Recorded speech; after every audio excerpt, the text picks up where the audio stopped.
All right, guys, it's that time of year again. These are the best basketball shoes of 2024.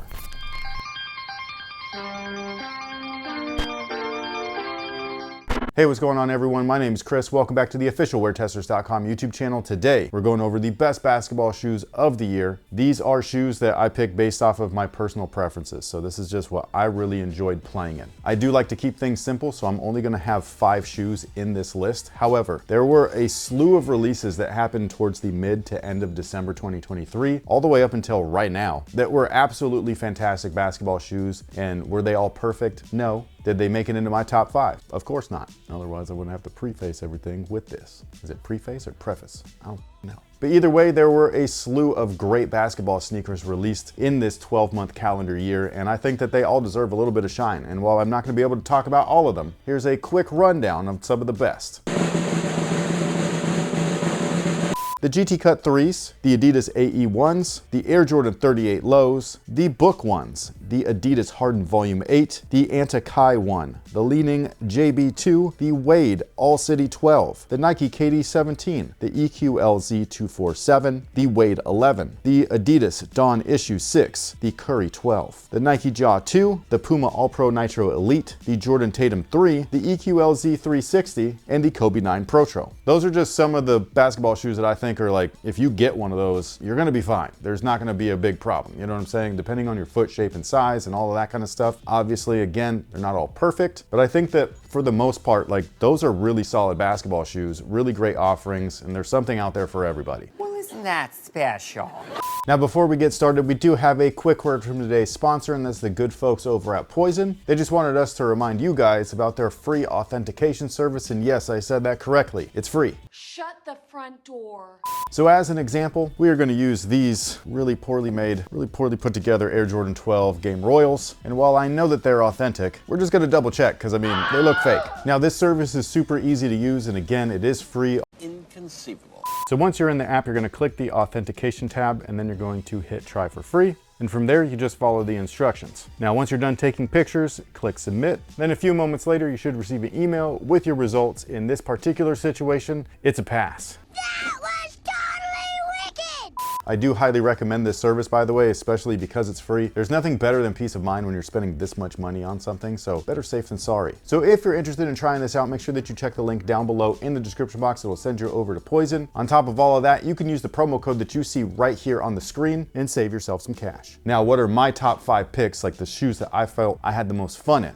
Tell me! So at spot number 5 is the New Balance Fresh Foam BB V2. This is a shoe that was kind of a surprise for me. I didn't actually end up making a video myself, but Jackson did do the performance review. However, I have played in these a ton because, well, they're awesome. First off, the materials are fantastic. I love that the majority of them use actual materials, and I'm talking about like leathers, suedes, nubucks.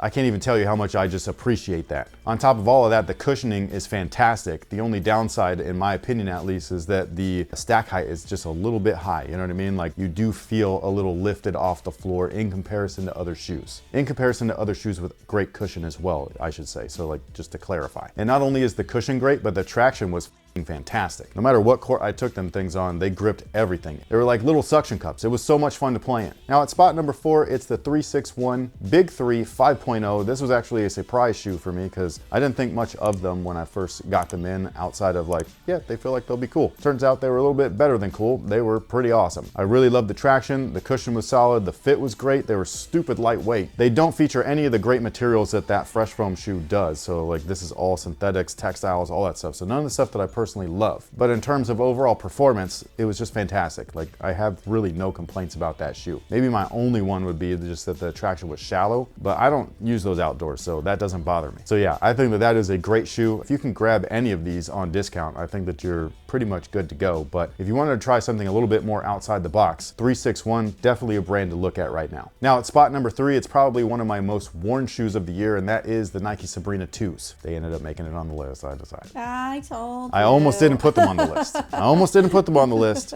but I think it was the Nike ID thing, or like, what do they call it? Nike by You. That was the thing where I was just like, you know what? I only really do that if I love the damn shoe. And there you go. There's my answer. I do love that shoe. So I did Nike ID myself a pair, or Nike by You, whatever you want to call it. I made a video if you want to check it out. Here it is. I just feel like your brain had forgotten how long you played in them this year. Like when I grabbed them, because like I'm in the process of removing them from the house because I do have my ID pair, or man, I keep calling it the wrong thing. My by You pair. And so that's the pair that I'm going to keep the play in, and then the other two I'm going to donate. But the other two, like, it's the interiors, they're not the most durable. That's the thing. And that's in my mind is what like sticks out the most. Traction, great. Cushion, it's okay. Materials, same thing, kind of like the last shoe. It's really not my cup of tea, but as far as performance goes, they work, so whatever. But they kind of fall apart easily, you know what I mean? And that's the part where I'm just like, Nike, bro, get it together, you know what I mean? So that's the only thing where I was like kind of contemplating not putting them on the list. But the other aspects of them, like, will they get you through a season? Yes. Will they last you for years? No.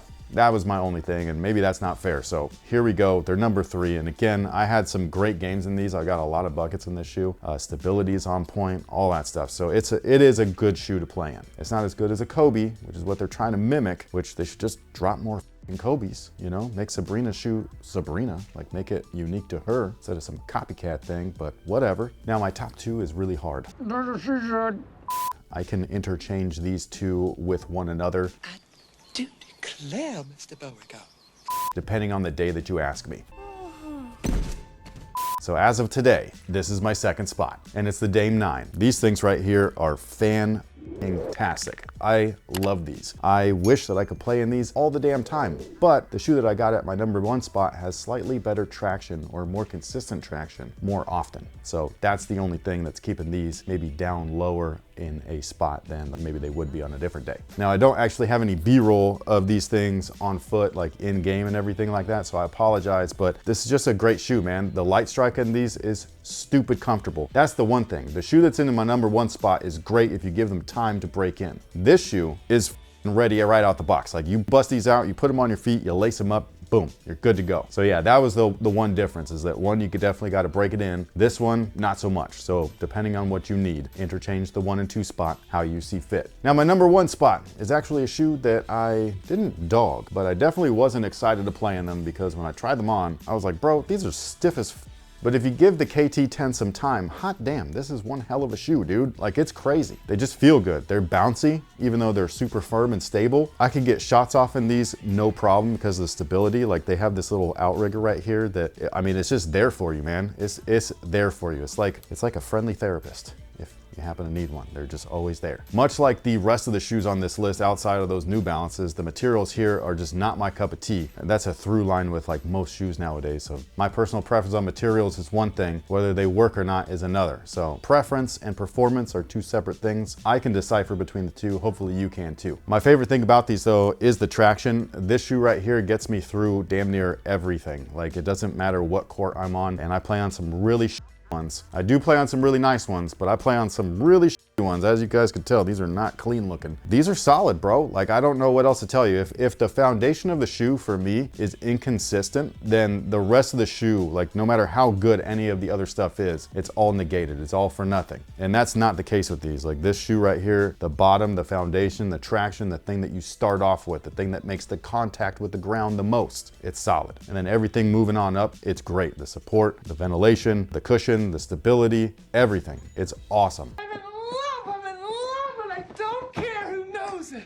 Now, with all that being said, that is what I feel are some of the best basketball shoes of the year, 2024. But if you have a different list, or maybe you just didn't even get to play in all of the shoes that I listed prior, and you've only had like a good solid 1 or 2, let me know what those are and what it is about those shoes that you really enjoy. Thank you guys once again for watching. I really appreciate everybody's support. I hope that you guys have a good one. We will see you next year, and until then, have a good one.